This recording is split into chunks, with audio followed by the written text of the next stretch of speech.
NFC East, Philadelphia Eagles, you're Super Bowl champions. You're going to have to squint to find a need on this roster. There's not a lot of spots where it's like, yeah, that's a problem.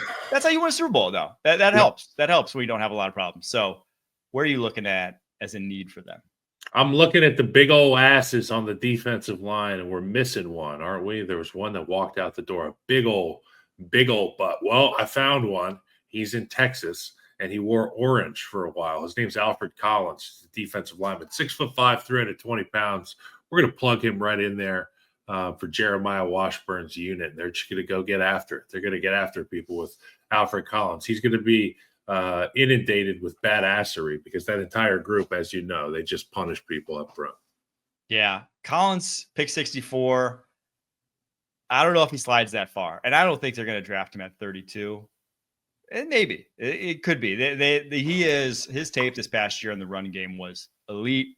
They obviously had great success with Moro Ojomo out of Texas, guy who started there a few years back.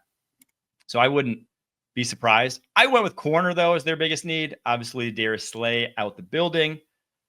Keely Ringo, Adoree Jackson, Eli Ricks, your potentials for that other starting job across from Quinyon Mitchell. I don't think they're moving Cooper DeJean out of the slot, given how good he was there, given that the slot's like a full-time and valuable position now in today's NFL.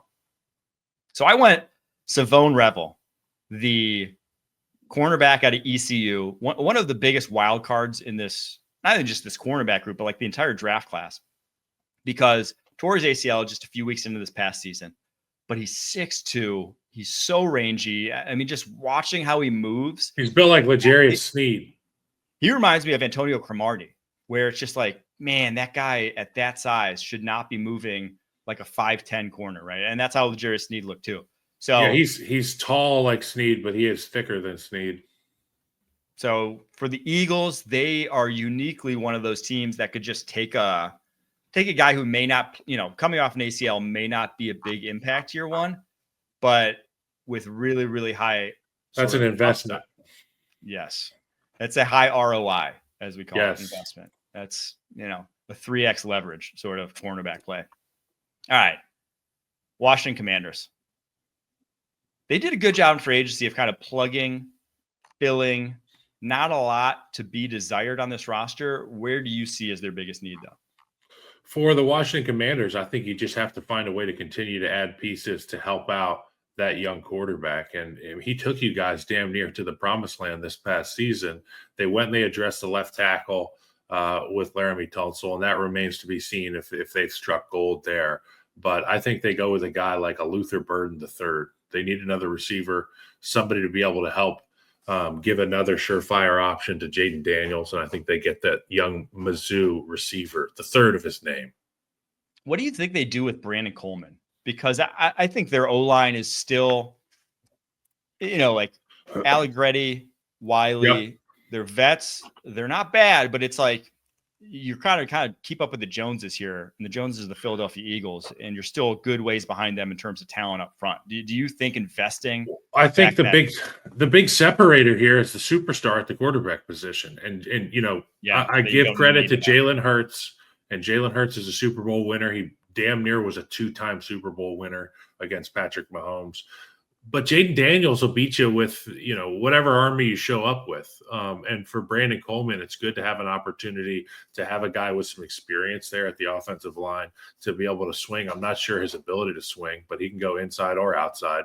And that's what you need. Obviously, Allegretti is a really big culture fit for them and somebody who can provide tremendous value at center and guard. But you address the tackle situation so you're not getting bombarded from the blind side. You add more pieces in the receiver room and get Jaden comfortable with options that he can get out of Dodge with quickly when surely teams are going to be winning more often than not inside and bringing pressures. You need these options like a Luther Burden. Yeah, I would. Oh, man. I would love to just keep throwing at this receiving core just to make it almost like foolproof where it's like, just no shortage of options. I do think, though, if I'm just like looking and where they're the weakest, I think safety or slot is where you're the weakest. You got Quan Martin. You signed Will Harris to be your safeties. I don't love the group. Noah Igbenogany at slot corner is the reason you got him back for cheap. I think that's an area for upgrade. And where I'm looking is Andrew Makuba, pick 61, the Texas safety who's played slot over the course of his career back when he was at Clemson. Did a good deal of that. Very agile, great athlete, plays tough.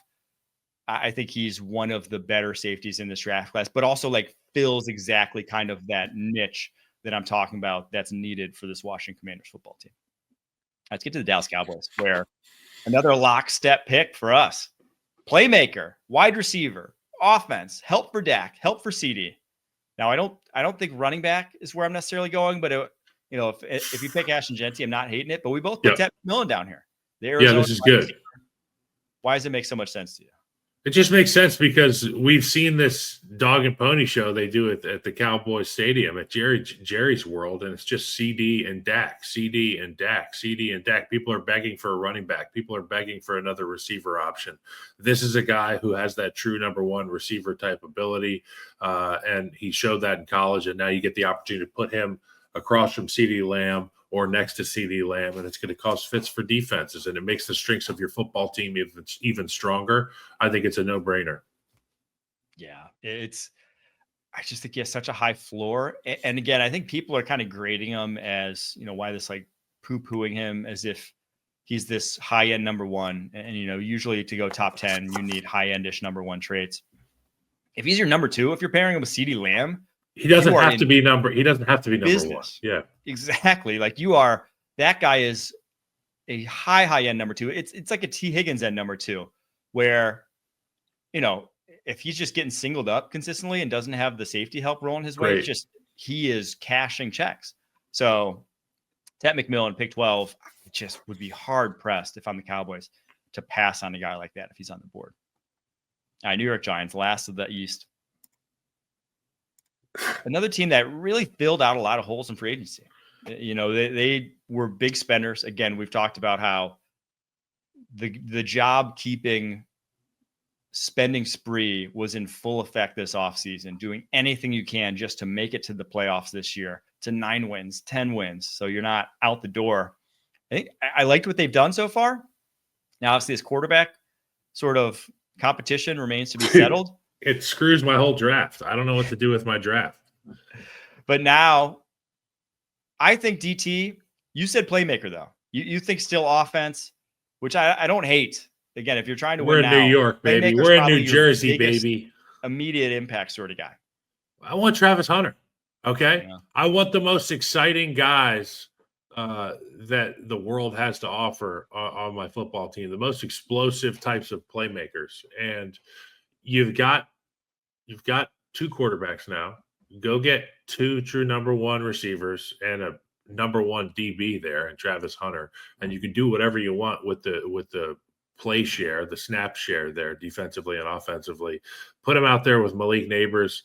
My goodness, and with Jameis Winston potentially throwing the football to Malik Neighbors, I anticipate some really big numbers.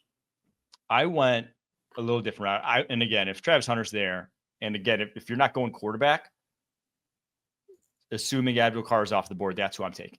That's who I'm taking from the New York Giants. Abdul Carter's going to be playing with Myles Garrett, buddy. Yes. Okay. Yeah. And it's like the same. I almost feel the same way about Abdul Carter and Myles Garrett as I do about Travis Hunter and Malik Neighbors. You're telling me that with Malik Neighbors and Travis Hunter, your offense isn't going to be insane, no matter even if it's Jameis playing quarterback. Yeah. Your offense is going to be insane. No one's going to want to stop. No one has a chance of stopping that. So that's how I feel about those two. Draft him now. I feel like that at number 3 is a no-brainer. So that's why DT, I don't have him going Mason Graham at pick 3. I think DT is their biggest, on the defensive side of the ball, value add. If you just put anyone who can draw attention away from Dexter Lawrence, who can get one-on-ones, because Dexter Lawrence is such a monster on the interior.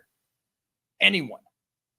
You just have one of the most dominant pass rushers in the NFL. They've just not been able to surround him with anything else on the interior. So that's why I went Deion Walker with pick 65. Probably not pick 34, a little too rich. Pick 65, though, the Kentucky defensive tackle. If you haven't seen this guy, some of the freakiest tape you'll ever see at 6'7", 340 pounds. The way he moves at that size is unique. Played with a broken back, apparently, this past year. Have to vet that, whatever. But that's why he's falling pick 65, because you couldn't find a mock draft going into the season based off his sophomore tape that didn't have him in the top 10. Unique athlete. 6'7", 340 pounds. Yeah. And I think he only just turned 21 years old. So that's a guy that's a big boy. If he's there in the 3rd round, I just want him in the building. Just see what he can do. Special. I just want to look at him. I want to walk up and slap him on the back and be like, would you just look at him? Well, in person. So at the Senior Bowl, his build makes no sense. It's like you put a fridge on an end table. He's got these spindly legs that don't match his upper body, but then somehow he's so athletic with that build. We'll see how it fares. I'm taking him at that point in the draft, and because the upside is so high with him.